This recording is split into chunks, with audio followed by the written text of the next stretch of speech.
mother. Anyway.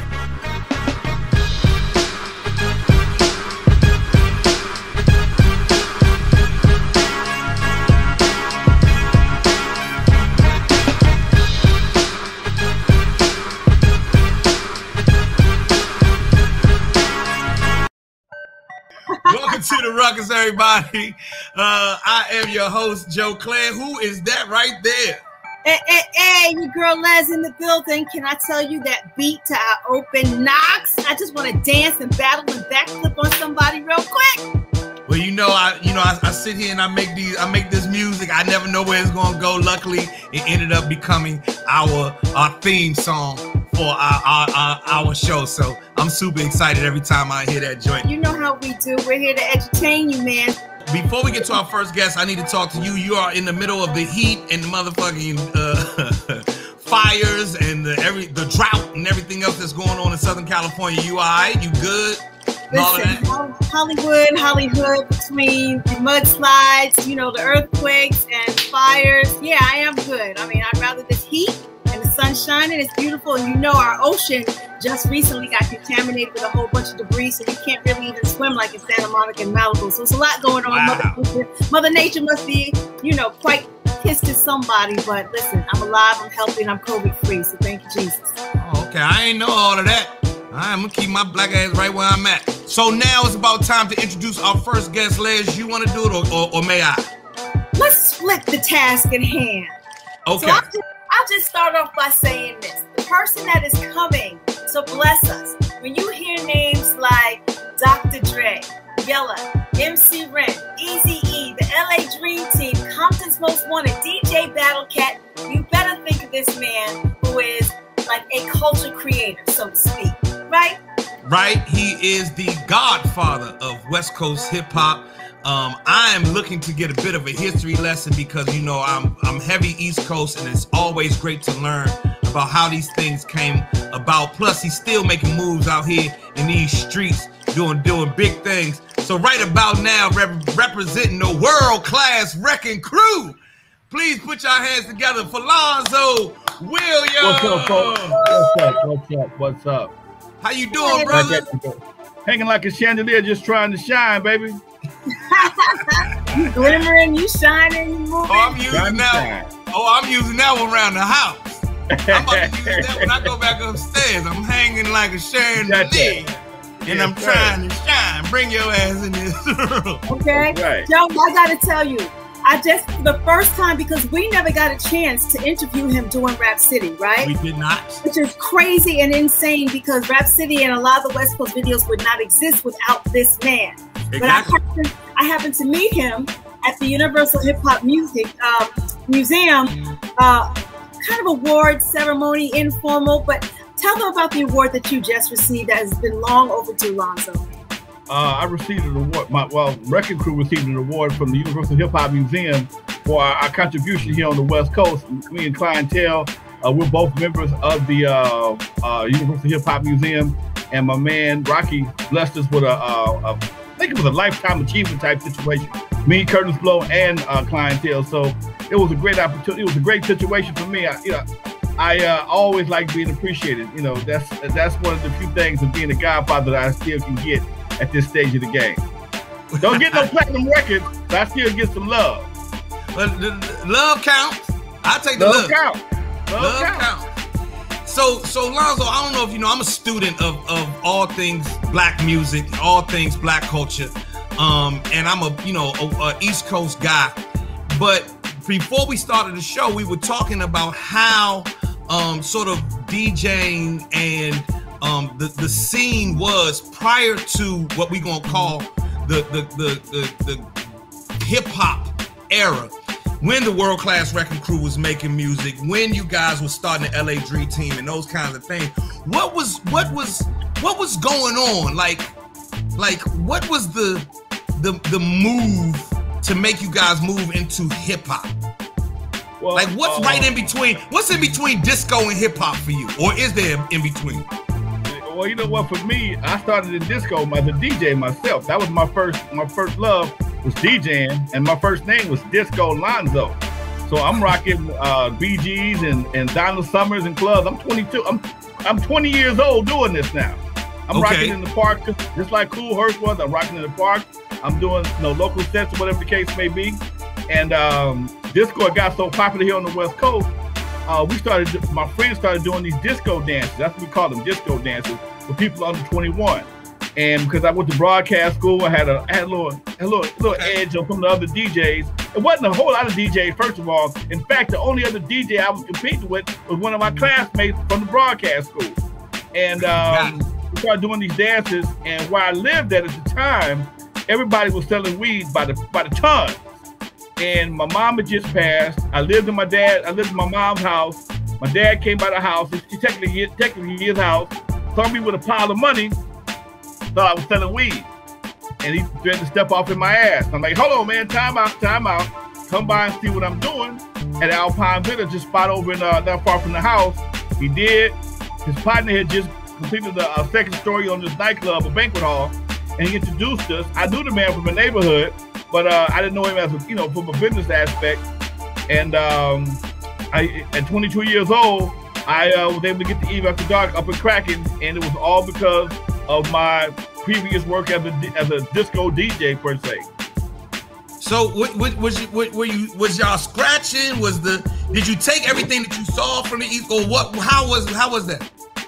We didn't start scratching until about 82, 83, when I brought Curtis Blow to Eve After Dark to perform.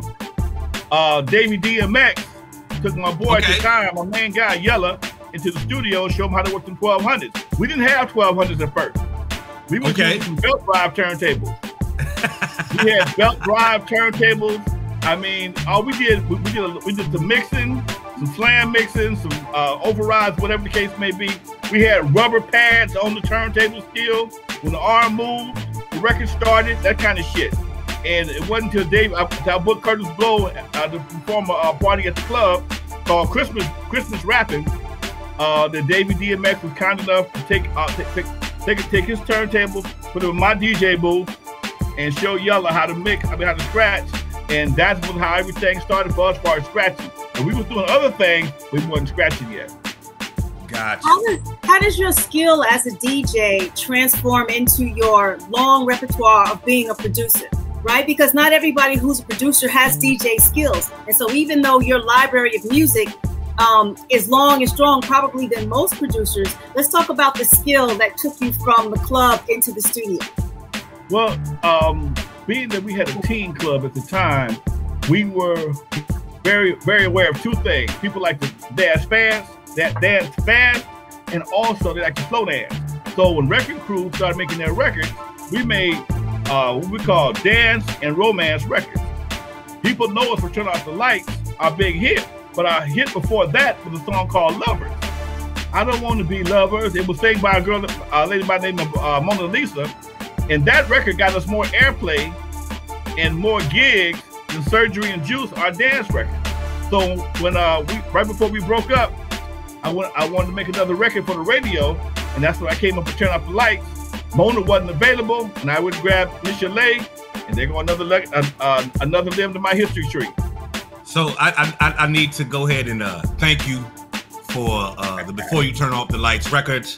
I was a young man at Morgan State University, and that song came out. I was a very popular man on the yard.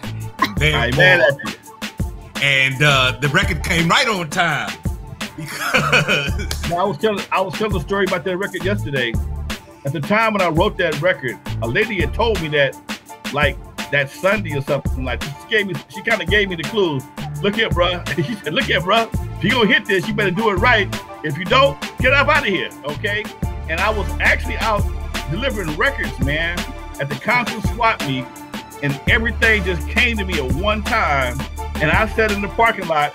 I took the white sleeve out of a record and wrote the whole song in the swap meet, in the parking lot of the swap meet, on one of those record sleeves. Took it to Dre, who had a beat. He was messing with it in the studio, and nobody wanted to do the song. So I had to write Dre's part, Yella's part, Shakespeare's part, and my part, along with the hook. Bribed them to come in the studio, and we cut the song, and we broke up. And here's the crazy part: most people don't know this. The original people who recorded that song have never performed it on stage ever. Never. Wow. Never, ever, ever have the original people, Michelet, Dr. Dre, Lonzo, and Shakespeare, ever performed Turn Off the Lights as a collective. We need that. Right. Come on, they Michelet, left. we need that. They left, went to NWA, and we cut that record in like October, November of '86. January '87, it was hot as fish grease.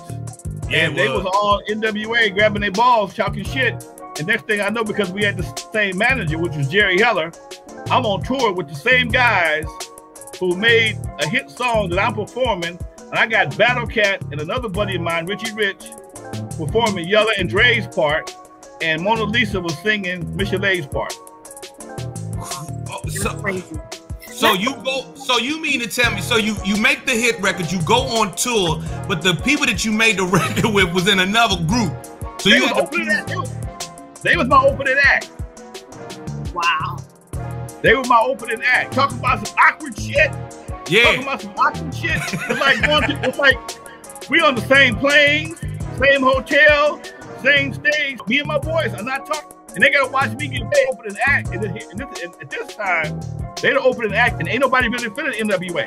Okay. My only problem was I was on a tour with Ice-T, NWA, and Just Ice, and Wrecking Crew was the headliner. You got all these gangster acts, all these street acts, and you got this one guy headlining the show with a love song. Did not make any sense, but it made money, so we had to go with it. It made money, my brother. Yes, it did. I know. That's a crazy ass story, and that's what you get on when you come to the Ruckus. You get that real shit. Mother. That real. Can we talk about your gift for like having an eye or an ear for talent? Where does that come from, and what is it that you see? Where is it? You know, a lot of people are looking for the whole image or the package. Are you really about the skills? So what's in your formula and your gift for choosing talent? Like Dre and Ren and Yella and Michelet. You know, like I tell people all the time, I've never been diagnosed, but I got a little ADHD. Okay, my mind is all over the place. And when I see something, I grab it, and whether it could be something right down the street, I'll just pick it up and put it in my truck, in my garage. I do people the same way. When I run across a talent like Michelet, contrary to what her movie said, in her movie, they had me buying some socks at the store that she worked at and inviting to the studio the same night. Well, that didn't happen like that. Michelet, I met Michelet a year before I turned off the lights. So I had like a little Rolodex of people that I would call if I needed them. So when my main girl wasn't available, I just called Michelet. I knew she could sing. Nobody else knew she could sing but me. I knew Dre was making good beats. I built a studio. Like I said before, I got a little ADHD, but I had some money. So anything my mind wanted to do, I was able to do it. I wanted to build a studio, I built a studio. I wanted to make records, I made records. When I meet somebody that has remote talent and they cool, come on by the house. I've always been an open book like that. I still do the same thing right to this day. And that's how I run across so many people. And I'm a natural cool dude. I'm not a gangster, man. I'm a real dude. So if I feel your vibe and we cool, come on by the house. Now if your vibe ain't cool, here goes my P.O. box, okay? Here goes my Google number, all right? But if we cool, we cool. So that's been my kind of my get down forever, man. And you know, it just most of the time, if you invite people that's serious around you, they'll show you how serious they are. Flakes gonna fall off like anything else. Yeah, flakes gonna fall off like anything else. I love it. I love it. Dance culture was real big on the West Coast, and you know, we're sitting here with one of the most incredible dancers ever in dance cultures. Ever. Oh yeah, I don't get. Hold up. Let me say this. I'm at the Universal Hip Hop Museum, right? I'm sitting down. I look, who in the hell is that? Okay, I had to do that. Okay, it says Lez. Oh shit. Living single Lez. Oh shit, I gotta go meet it. Hilarious. Well, you and DJ Clientele gave me so much love that day too. So it was really an honor to meet you. I was just like, how come we never had him on the show? So I'm glad to have this moment with the three of us. Well, Lonzo, I never got to look at the fineness. I had to work with it. She put me in a little rubber box. I've been blessed with a whole full view. Me too, but she put me in a little rubber box. I was little brother the whole time, and that's that. But the dance culture in LA, you know, all that we really know about it is Soul Train. And you know, if you didn't grow up there on the West Coast and get to see it, all I knew was Soul Train. What was going on so that you had to make a world-class record crew? Was dance culture big? Dance culture was huge in LA, man. I went to Catholic school, and we had dances every Friday at the Catholic school in the auditorium. Gotcha. My first DJ gig, my first regular DJ gig was across the street at the all-girls Catholic school. Every Friday night or every Saturday night, depending on what was happening, the Parks in Compton would give a dance. The radio stations would give dances for the kids. So that's all we did was dance. So you dancing on Friday night, go home, watch Soul Train. You try to emulate them same moves and bring them back to the park the next Saturday or Friday. Okay. Now I'm watching this. I'm 14, 15 years old watching Soul Train. I thought Don Cornelius was the coolest dude in the world. So when I got in my club, I became like the Don Cornelius. But because I grew up in the 60s, I always wanted to be a Temptation or a Dramatic, but I can't sing. Woo. And this rap thing came along. I'm like, now's my chance. I can do this, okay? And that's when I put together the group. I had Run DMC at the club. I had LL Cool J at Dudos. But when Run DMC came to Eve After Dark, they had just come out. I couldn't deal with Russell. I'd already booked. I think I had Curtis first. I had Curtis Blow and Davey DMX first. Then Russell said, "Man, you want to book my brother and his partner? They got a couple of songs that's doing pretty good." And he played me the songs on the radio. I'd never heard them before. They wasn't no big deal for us in LA, but he gave me such a good deal: $500, couple of 3 plane tickets and some room. Come on, let's do this. And when they played the club, man, Ron got this thing when he drops the mic. When Ron dropped my mic, I only had 2 mics. He broke one of them. So I'm like, I ain't doing this no more, okay? So that's why I decided to start doing my own thing, dude. Again, I was a young man with some money and some and an idea, and I could fund my ideas. As Joe mentioned this about the dance culture, right? Let's talk about, because, you know, on the East Coast, we had jams in the park and that whole bit. But now as you're making records and everybody wants to kind of see you guys in concert and they're hearing everything, the buzz is on the street and in the clubs, when did you realize that the importance came in radio as well? That moved away from like selling stuff out of the trunk and radio was viable. Well, Wrecking Crew was probably blessed more than anybody because as a club owner and promoter, I had a relationship with the radio stations already. So I would go in there and buy airtime for the club. And then my salesperson, who's still my salesperson today, say, hey, I got a new, we have a new program director you might want to meet. He's talking about this hip hop thing. So I was already leaving the Eve After Dark, moving to Dudos, the club you guys saw in straight out of Compton. And I met Greg Mack. And Greg Mack saw what I was doing at Dudos one night. He wanted to be involved. So he started giving us all the acts the radio stations was that the radio station wanted to promote. He started giving them to me.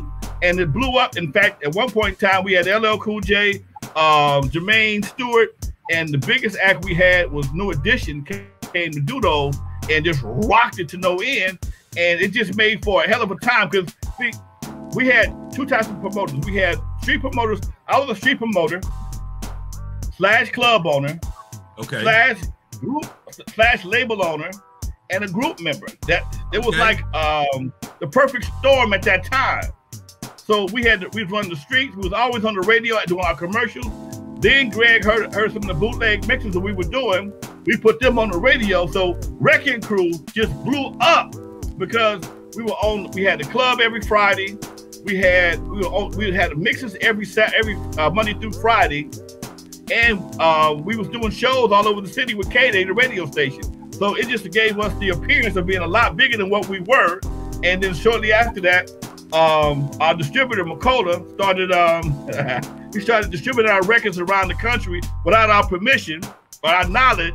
Next thing I know, we started getting phone calls. Hey man, we need you to come to Texas, Louisiana, Mississippi, wherever the case may be. So we hit the road. So it just became a smooth evolution, and it just the perfect storm. That's all I can tell you. I love it. Lonzo, man, I wish we had more time, brother. But we've got to jump off. Other computers tripping. I had to use my old computer, man. I'm sorry about this. Y'all look beautiful, man. Damn. I want you to keep that computer. No, I want that computer every time I see you, man. It's classic. It's classic. We want everybody still to go get your book, right? Because it's out. You're an author, not without Alonzo. The roots of West Coast hip hop. We got to make sure that everybody knows it's out there, so that whatever they did hear here, they can read in the pages of your life story, and the reason why hip hop on the West Coast is the way it is, right? Yes, and check out my YouTube channel, NWA Stories with Lonzo on YouTube. I do a show every Tuesday and Thursday. I'm looking for that beautiful lady Lez to join me on the show as soon as I can get a book. I can't wait to have you on the show, darling. Because you got the story that you need to tell on my story, on my show. We're gonna work it out. We got it. I got you. We're gonna work it out. Man, it's Lonzo Williams, everybody. Tonight, make sure you go home and turn off the lights and bring that lady back. Right. Thank you, brother. I appreciate it. Folks. Thank you very much. Absolutely. All right, peace. That's Lonzo, everybody. Woo! You understand what we say here? That's the Ruckus for all you mother.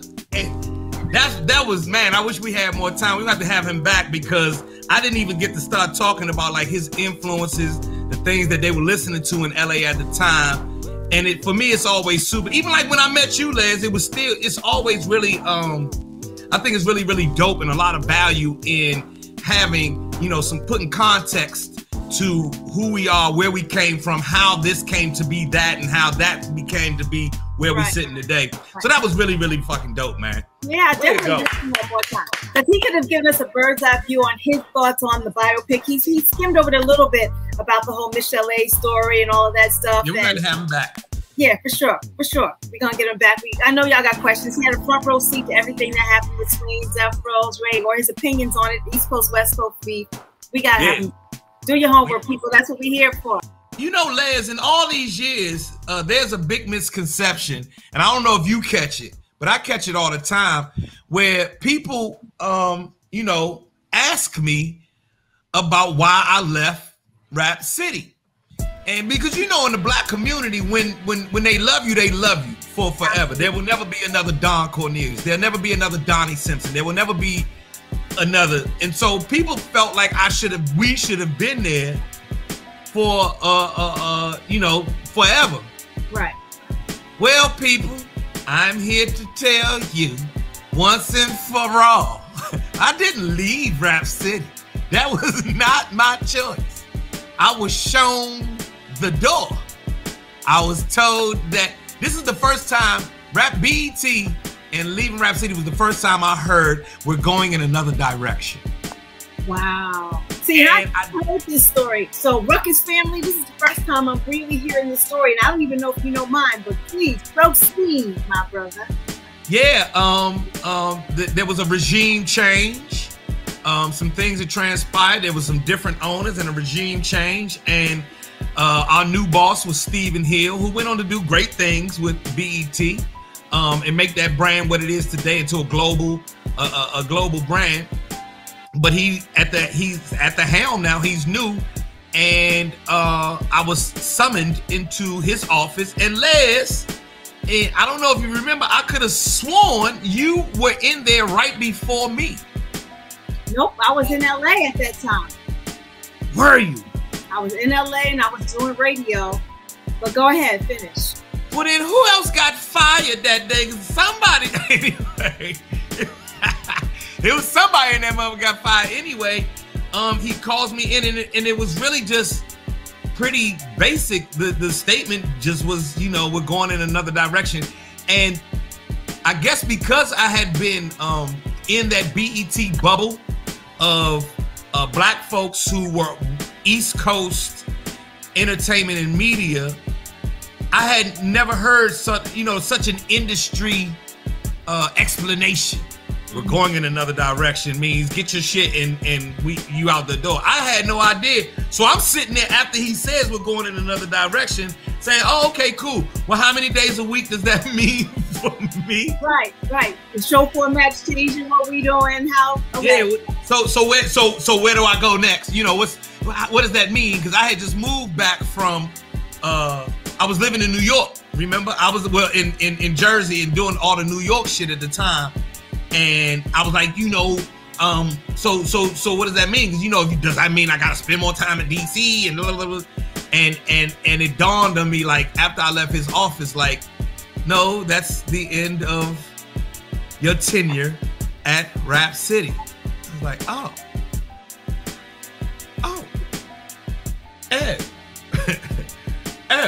I had no idea. Well, and luckily, I was still doing stand-up. I was touring, and I was in New York studying to be an actor and all this other shit. And I was doing middays. Not middays. I was doing weekends at Hot 97 at the time. So for everybody who don't know the story, there is the story. Yeah, I got let go from Rap City. And just like I just got let go from my WPGC job.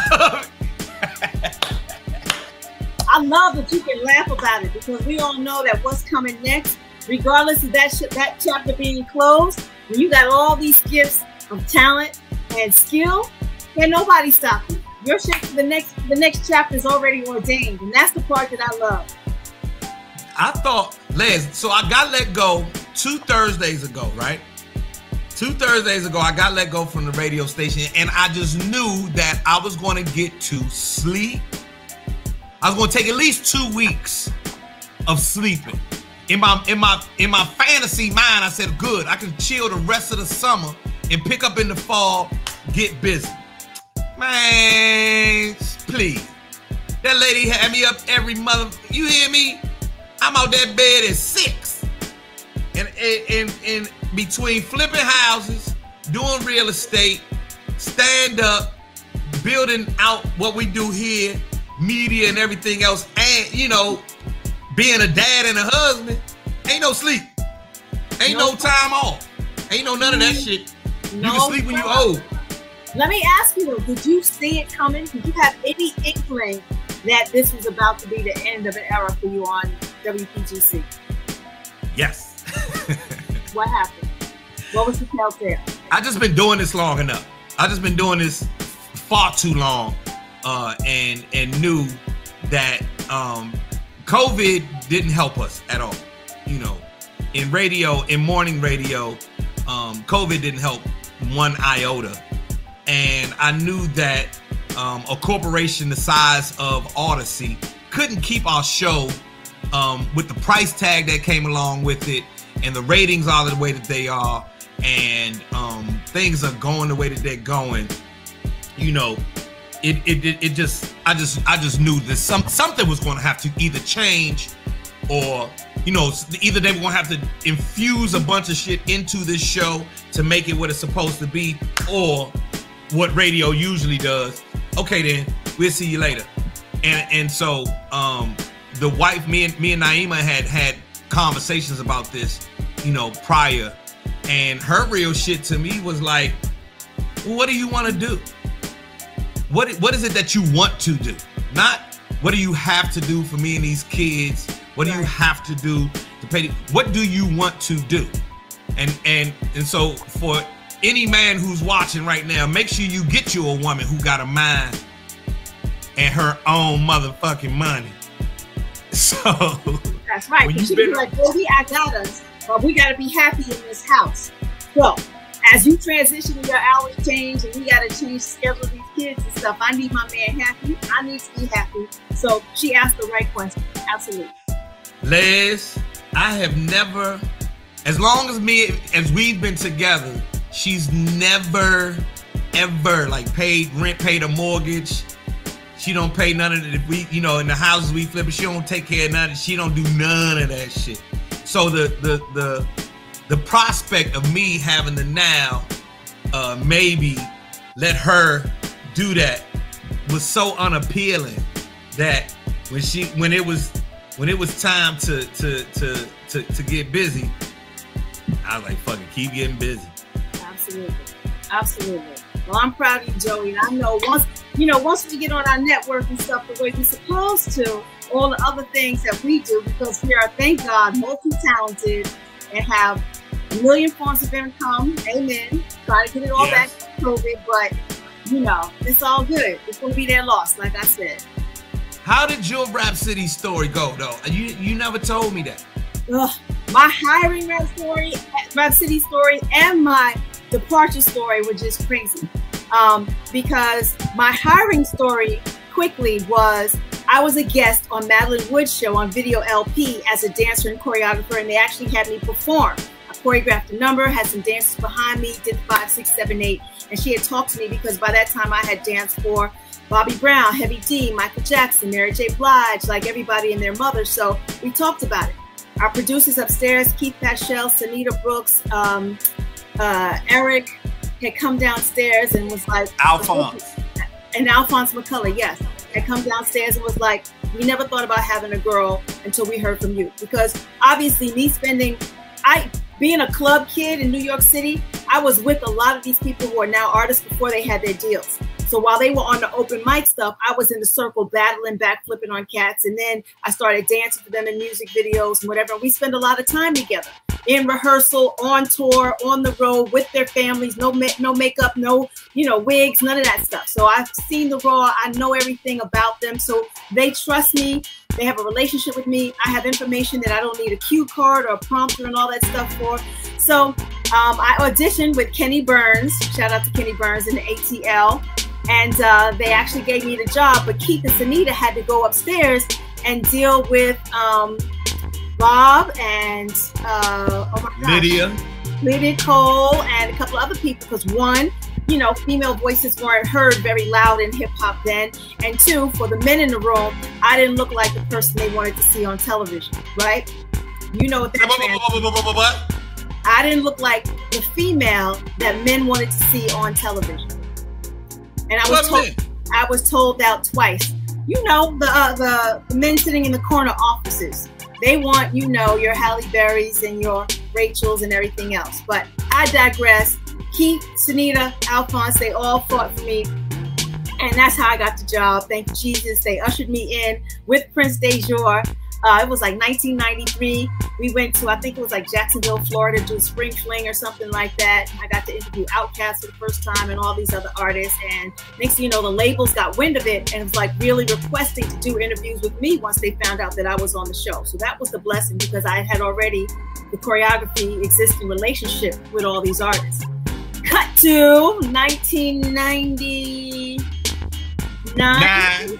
Yep, 1999. So I'm all in LA and I'm doing radio. And I actually it was time for contract renegotiation. They sent me the same contract that I had for the last like 5 years.